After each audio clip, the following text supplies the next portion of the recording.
अवतार तुम्हा धराया कारण उद्धराया जन जड जीवा। अवतार धारण करण्याचं कारण असतं की तुमच्या आमच्या जडाचा जीवाचा उद्धार करण्यासाठीच संत अवतीर्ण होत असतात। नवे नवे मला तर नेहमी असं वाटतं की 18 पगड जाती जमातीचा ऊसतोड कामगाराचा उद्धार करण्यासाठीच भगवान बाबांचा अवतार झाला। त्याच्यासाठीच ते खास वैकुंठातून आपल्यासाठी आले उद्धार करण्यासाठी। उद्धाराया आले दीनजाला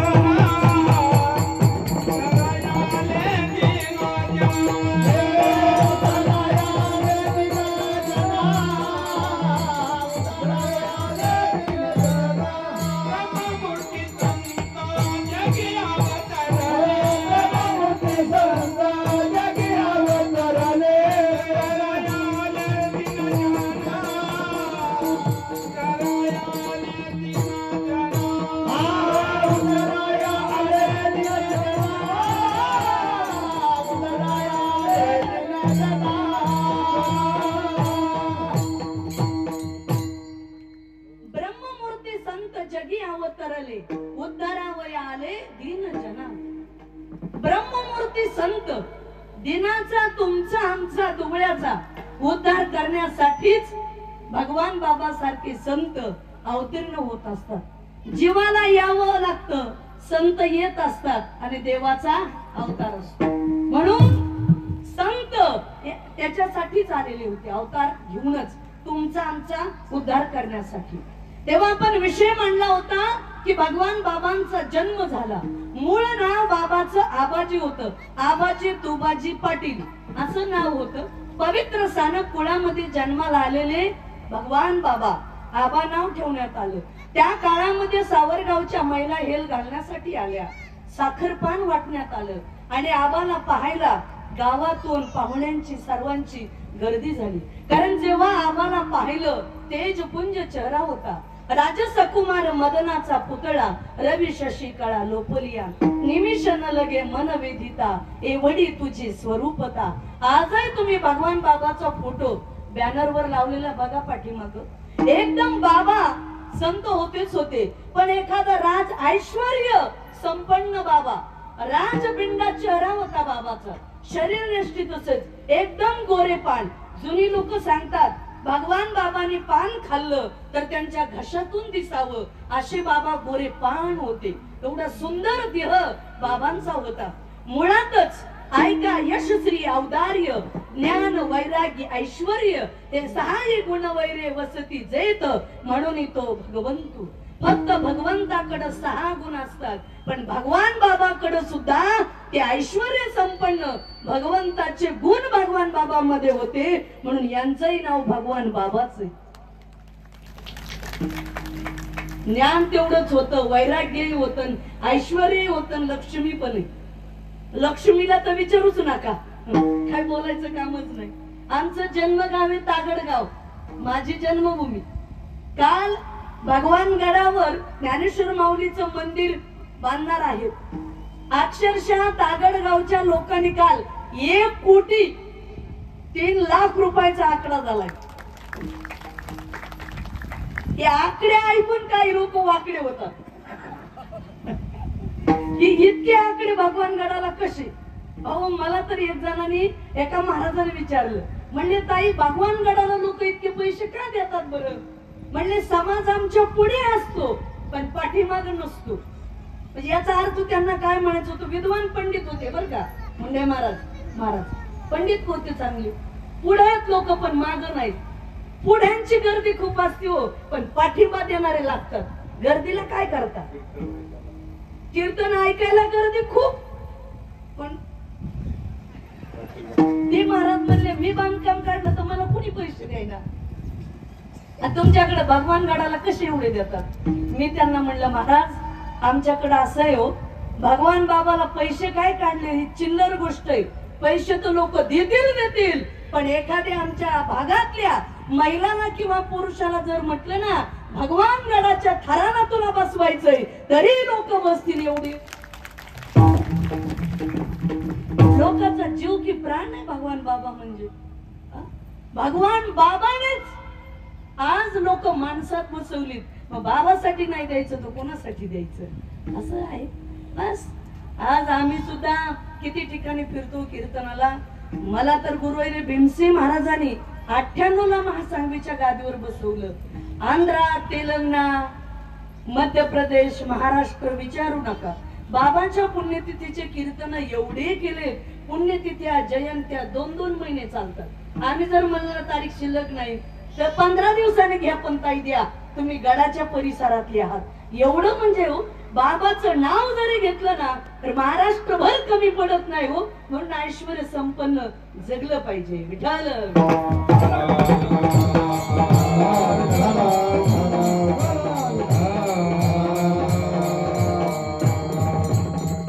बाबाचं नाव आबा ठेवण्यात आलं. लहानपणी पाण्यामध्ये रांगू खेळू लागले. थोडेसे बाबा मोठे होऊ लागलेत आबाजी. कुठे कधी बंधू बरोबर बाकीच्या बरोबर शेतात जावं, जनावर राखण्यासाठी, गायी राखण्यासाठी. कारण गोपालन, कारण या देशामध्ये कृषी आणि ऋषी दोन्ही जिवंत राहिले पाहिजे.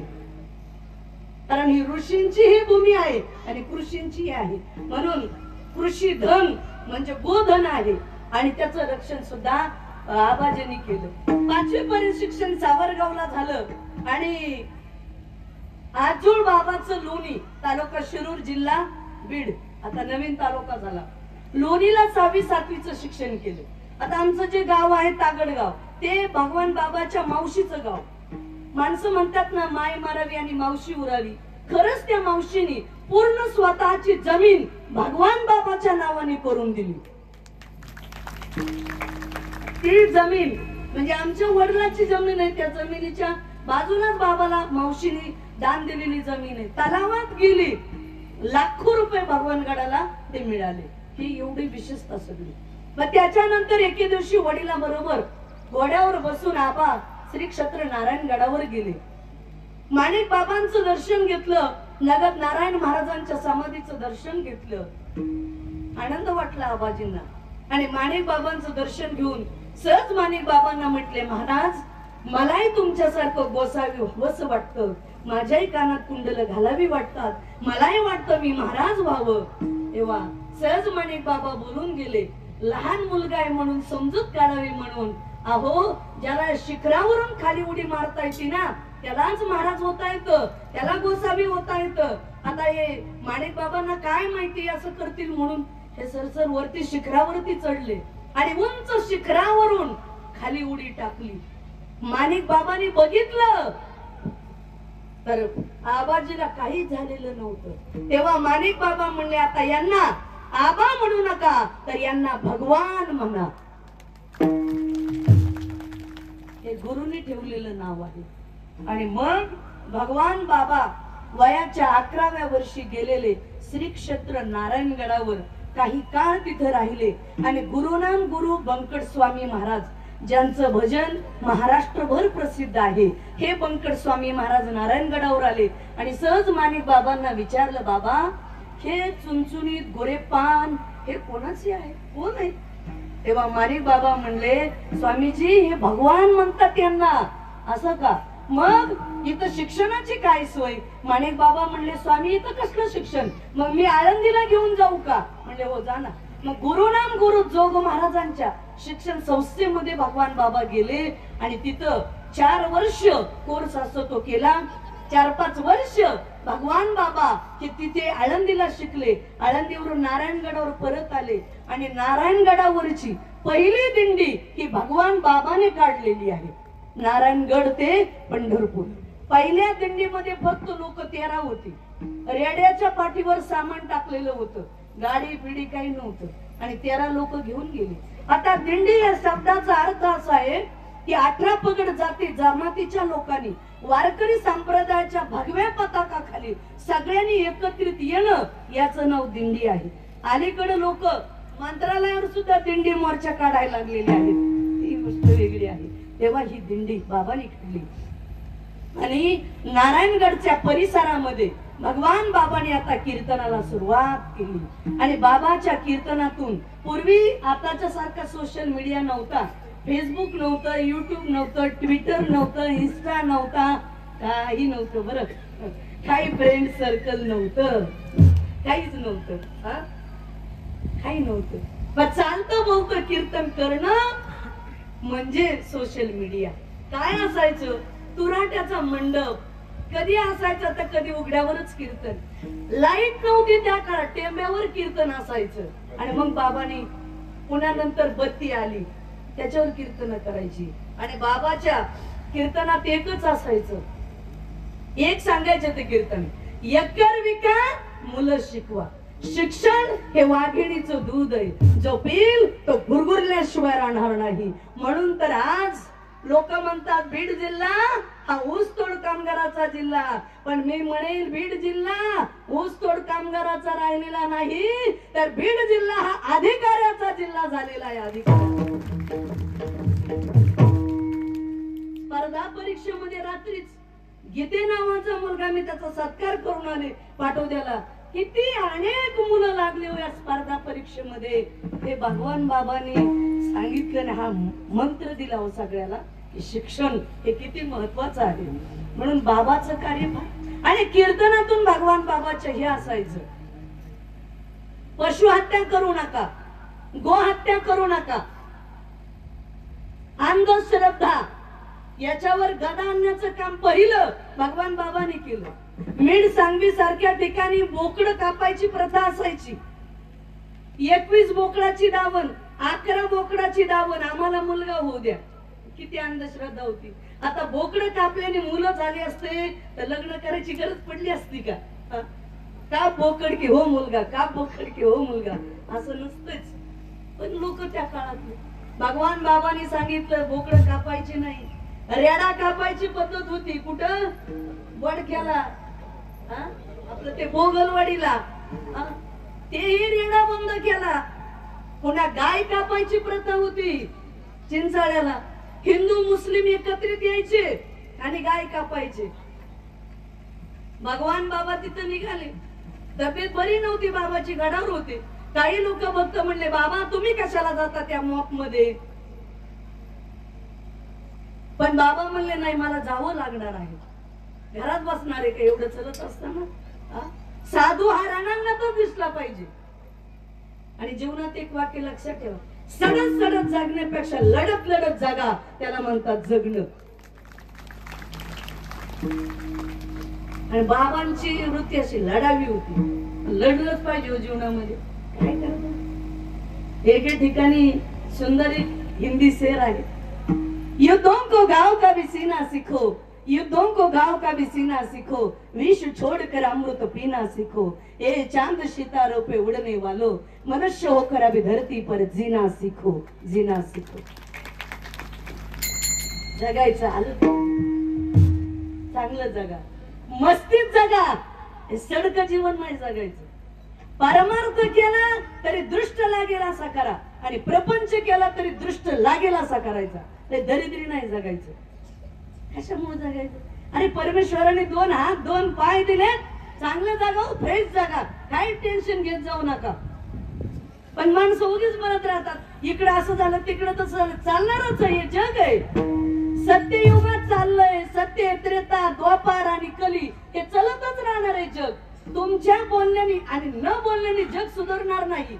मग जे जसं असेल तसं, पण तुम्ही तुमचा आनंद टिकून ठेवा आणि स्वतःच्या मस्तीत जगायचा प्रयत्न करा. काय नाही, चांगलं जगायचं. मला एक जण म्हणला, का हो ताई, आता महाराज लोक सुद्धा चांगल्या गाड्यात फिरायला लागले, तुम्हाला इनोवा गाडी? म्हणलं का? करोडो रुपयाचा भ्रष्टाचार करणाऱ्या पुढाऱ्यांनी भारी गाडीत फिरायचं आणि धर्माचा प्रचार करणाऱ्या महाराजांनी, धर्म प्रचाराने काय मनके मोडून घ्यायचे का? बरोबर आहे. उलट धर्म प्रचारकाला आणि चांगल्या लोकांना चांगल्या गाड्यात बसलं पाहिजे, कारण यांनी धर्माचा प्रचार करण्यासाठी खूप दिवस चांगली बॉडी राहिली पाहिजे, मग समाजाला प्रबोधन करण्यासाठी. बरोबर आहे का नाही? केलं पाहिजे. भगवान बाबाची गादीच सांगती, चांगलं राहा, चांगलं खा, चांगलं प्यान, चांगलं बोला, ऐश्वर्य संपन्न. नाहीतरी लय कपडे मळके घातले म्हणजे त्याग दिसतो का? काही नाही हो. ज्याचं मन मनगट आणि मेंदू स्ट्रॉंग आहे ना त्याला कधीच कमी पडत नाही. मन स्ट्रॉंग ठेवा. मनगट, ज्याच्या मनगटामध्ये कष्ट करण्याची धमक आहे ना त्यालाही कधीच कमी पडत नाही. आणि मेंदू, ज्याचा मेंदू चांगला आहे त्यालाही काही कमी पडत नाही. आणि भगवान बाबाने तेच सांगितलं, पुस्तक वाचा. पुस्तक वाचलं की मस्तक सुधारतं आणि सुधारलेलं मस्तक कुठेही नतमस्तक होत नाही. ती भगवान बाबा.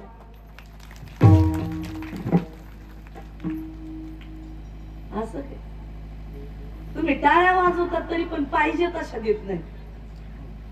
हा, महिला मंडळ, अशा महिला सुद्धा जिजाऊ मासाहेबांनी त्याच्या हातात तलवार घेऊन लढत होत्या. तुम्ही असं असं नका करू तिथंच. हे ॲक्युप्रेशर आहे. आयुष्यात तुम्ही जेवढी जोरात टाळी वाजवाल ना तेवढा आयुष्यात अटॅक येत नाही. सध्या अटॅकचं प्रमाण भरपूर वाढलंय. माणसं म्हणतात आता बरोबर जेवलो गेले अटॅक मुळे. हे त्याच्यामुळे जोरात वाजवावं लागते. तर सगळी बसलेली माणसं फ्रेश आणि जोरात टाळ्या देत जा जेव्हा आवडेल तेव्हा. काही काहीला काय वाटतं हे विठ्ठल विठ्ठल मध्येच काय म्हणून असतं, महाराजाला आठवत नाही त्याच्यामुळे नाही, फ्रेश होण्यासाठी असतं. करा भजन विठ्ठल.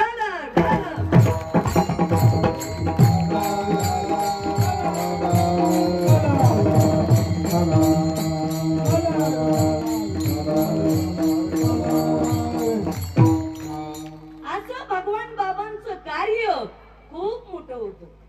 आपल्या सर्वांना चरित्र माहिती आहे आणि आपण विषय गायीचा मांडला होता. भगवान बाबा त्या गावामध्ये जाऊन पोहोचले. ज्या ठिकाणी गाय कापणार होते तिथे बाबा जाऊन उभे राहिले. हिंदू मुस्लिम लोक गायीला मिरवणूक काढून स्टेजच्या जवळ आणलं.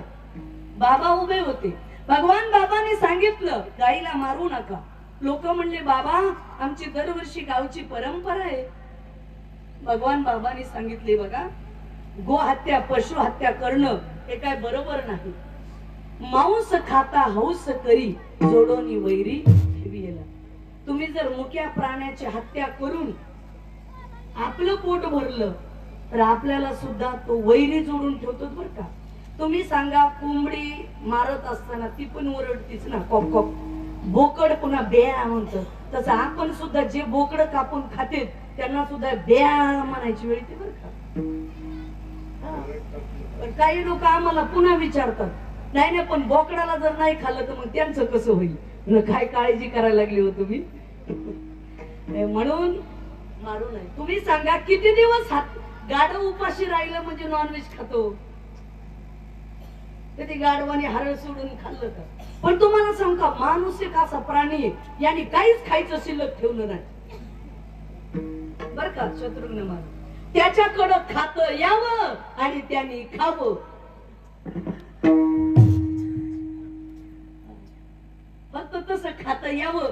मग कसा माल छापायचा आहे आणि कसा काढायचा आहे हे विचारूच नका. अहो बाकीचं सोडा. प्रत्येक गावोगावी पाठीमाग शौचालयाच्या योजना आल्या हो, टॉयलेट बाथरूमच्या. अहो यांनी संडास पण खावं का. कळालं का नाही.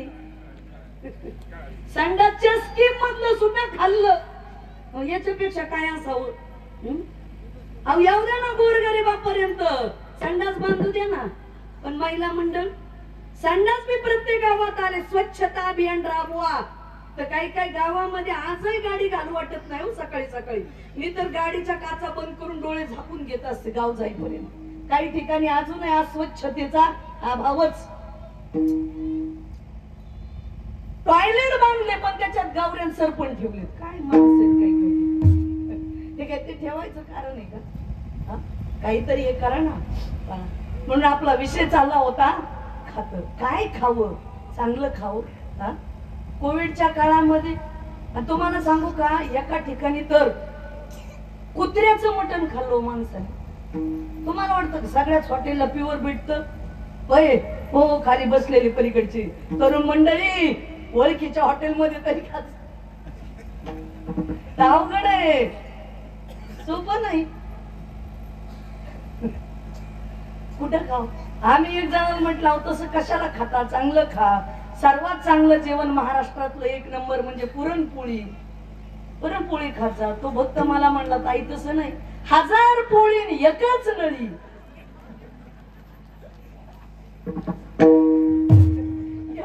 ताकद आहे नळ्यात. बरं नळ्या पाहुण्या कुठे धारासिंग पैलवान व्हायला चालले, कोल्यासारखी मान निघालेली, वर नुसती हॅप्पी. काय शरीर का बांधा राहिला गो आजकालच्या लोकांचा. काय 1 क्विंटलचं पोतं देऊन पहा 25 वर्षाच्या युवकाच्या पाठीवर, मनके तर मोडून बसल खाली. हिंमत नाही. 50 वर्षाचा बाप अजूनही पोत्याला पाठ देतो, पण तरुणाची काही कसंच राहिलं नाही हो. पाव खाऊन आतपाव झाले माणसं. अगरबत्ती पैलवान का ताकद राहिली का? हे आमचे महाराज लोक हे बघा कसे गुटगुटीत येत अजून बघा. पैलवान बघा बरं कसं हातात कड बिड चांदीचं बघा कसं वाचत. हे सांगले महाराज सारखं हे सगळे गुटगुटीत माणसं. वाढ करायला काय खायला कमी का? बदाम काजू काही असतो काही का? काय तेच घेऊन बसले तुम्ही. तब्येत चांगली केली पाहिजे, काही खाऊ नका. म्हणून तर सरकारने आता 50 किलोची गुन्ही काढली, ती कमी झाली 25 किलोची, आता तर 15 किलोची आली. माणसंच कमजोर झाले. यांनी कधी तलवारी घेऊन लढाव्यात. रात्रीचे 1-2 वाजेपर्यंत मोबाईल बसतात आणि सकाळी 9ला उठायचं. काही शरीर राहिलेत का तरुण पिढी? बर का, आज भगवान बाबाच्या निमित्ताने मी आपल्याला सांगून जाईल, सगळी बसलेली तरुण पिढी रात्री लवकर झोपा, सकाळी लवकर उठा, थोडा व्यायाम करा, स्वतःसाठी 1 तास द्या. भगवान बाबाचं शरीर योग्यासारखं का होतं तर भगवान बाबा रोज व्यायाम करायचे म्हणून शरीर चांगलं होतं. भगवान बाबाच्या प्रत्येक कृतीत विज्ञान आहे आणि अध्यात्म आहे. बाबा प्रत्येक ठिकाणी गेले की अनेक जण म्हणतात आमच्या विहिरीत भगवान बाबा पोहले, आमच्या विहिरीमध्ये ज्ञानेश्वरी वाचली. अहो पोहणे हा व्यायाम आहे. पोटाचा त्रास ज्याला होतोय डॉक्टर म्हणतात पोहायला जा. आमचं संस्थान आहे महासंघ, सर्व पेशंट डॉक्टर कडे जातात आणि पाठोद्यातले पूर्ण डॉक्टर आमच्या धरणात पोहायला येतात महासंघीच्या. ते मी म्हणलं तुम्ही इकडे म्हणले व्यायाम केल्याशिवाय पर्याय काय साहेब? म्हणजे असं आहे म्हणून व्यायाम करा. पोहणं हा सगळ्यात चांगला व्यायाम आहे. पण ते कशाचं आपलं उठायचं उशिरा, कसलं पोहणं व्यायाम, त्याच्यामुळे माणसाला आजार अनेक झाले. आता कॅन्सर झालेत, पुड्या खाऊ खाऊ त्यांनी कॅन्सर झाले. तसं इथं कुणी पुड्या खात नसेल आहे का नाही? खूप चांगली माणसं हो, सज्जन. आणि पान तर अजिबात नाही. 320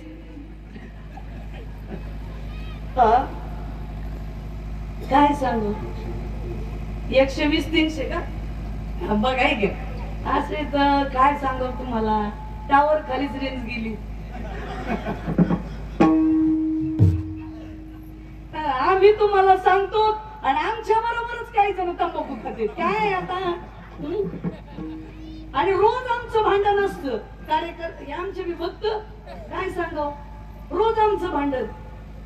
एवढ्या इनवा गाडीच्या याच्यावर तंबाखू थुकलेला अजिबात पडलं नाही पाहिजे. पण आम्ही गाव जवळ आले की पहिलं मी उतरत असते खाली ड्रायव्हरला, हे पुसून घे कुठं कुठं काय काय झाले. काय करता काय महाराज म्हणजे महाराज तर काय करावं.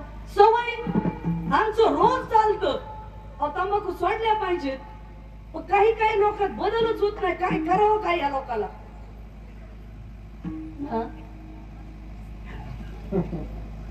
काय यांच्या नरडे गाडीच्या काचीच्या मध्ये घालावं. कुठं एखाद्या हॉटेलला उतरावं माणसाने काही चहा पाणी घ्यायला, तिथं थुकलेले. असं कुठं उतरावं वाटतंय का काय? खरं माणसासारखे माणसं पण कंस झाले हो या माणसांचे. कुठं थुकत येत कुठं थुकत येत. घाणेरडा केला आणि शरीर तर काही खाऊन खाऊन माणसाने कचरा कुंडी बनवली या शरीराची. बरोबर आहे का? व्यसन करू नका तरुण पिढी. व्यसन मुंबईची फॅशन, महाराष्ट्र शासन, ऋषिकेशचा मोसम कधी बदलेल काही सांगता येत नाही. म्हणून थोडं जागेवर या, व्यवस्थित राहा, व्यसन करू नका. जरा बॉडी चांगली ठेवा. शरीर चांगलं आहे ना तर सर्व आहे. शरीर चांगलं नसेल तर काही खरं नाही.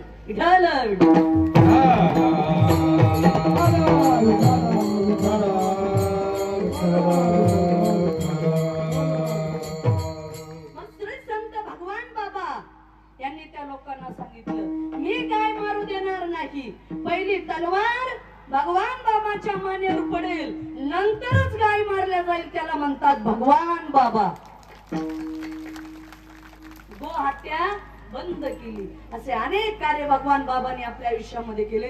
तुम्ही जर मला म्हणलात 8 दिवस भगवान बाबा सांगा तरी आपण सांगू, पण कीर्तनाच्या वेळेच्या अभावी आपल्याला एवढं सांगता येत नाही. म्हणून भगवान बाबांनी 40 वर्ष नारायणगड सांभाळला आणि त्याच्यानंतर जो आज भगवानगड दिसतोय तो फक्त 12 वर्षामध्ये निर्माण केलेला आहे. त्याला धोम्यगड म्हणत होते अगोदर. या महाराष्ट्र राज्याचे पहिले मुख्यमंत्री यशवंतराव चव्हाण साहेब यांना भगवान बाबांनी त्या काळामध्ये धोम्यगडावर आणलं. दोघांनी एकमेकाला आलिंगन दिलं, बाबांचं दर्शन घेतलं. तर तेही मुख्यमंत्री तसेच होते हो. ते वारले तर त्यांच्या पत्नीकडं रूमचा किराया द्यायला 500 रुपये नव्हते, असे चव्हाण साहेब होते. आणि मग गड पाहायला दाखवला तर अक्षरशः चिऱ्याचं बांधकाम केलेलं. ते विचारलं, बाबा कुठला आर्किटेक्ट लावला होता, इंजिनियर लावला होता? भगवान बाबा म्हटले, कसला आर्किटेक्ट, कसला इंजिनियर, काही नव्हतं. जसं शिवाजी महाराजांनी गड किल्ले काबीज करत असताना मावळे धावले होते, तसा भगवान गड तयार करत असताना दऱ्या खोऱ्यात वाडी वस्ती तांड्यावरून लोक धावले, वाडी वस्तीवरून धावले आणि तो गड निर्माण केला.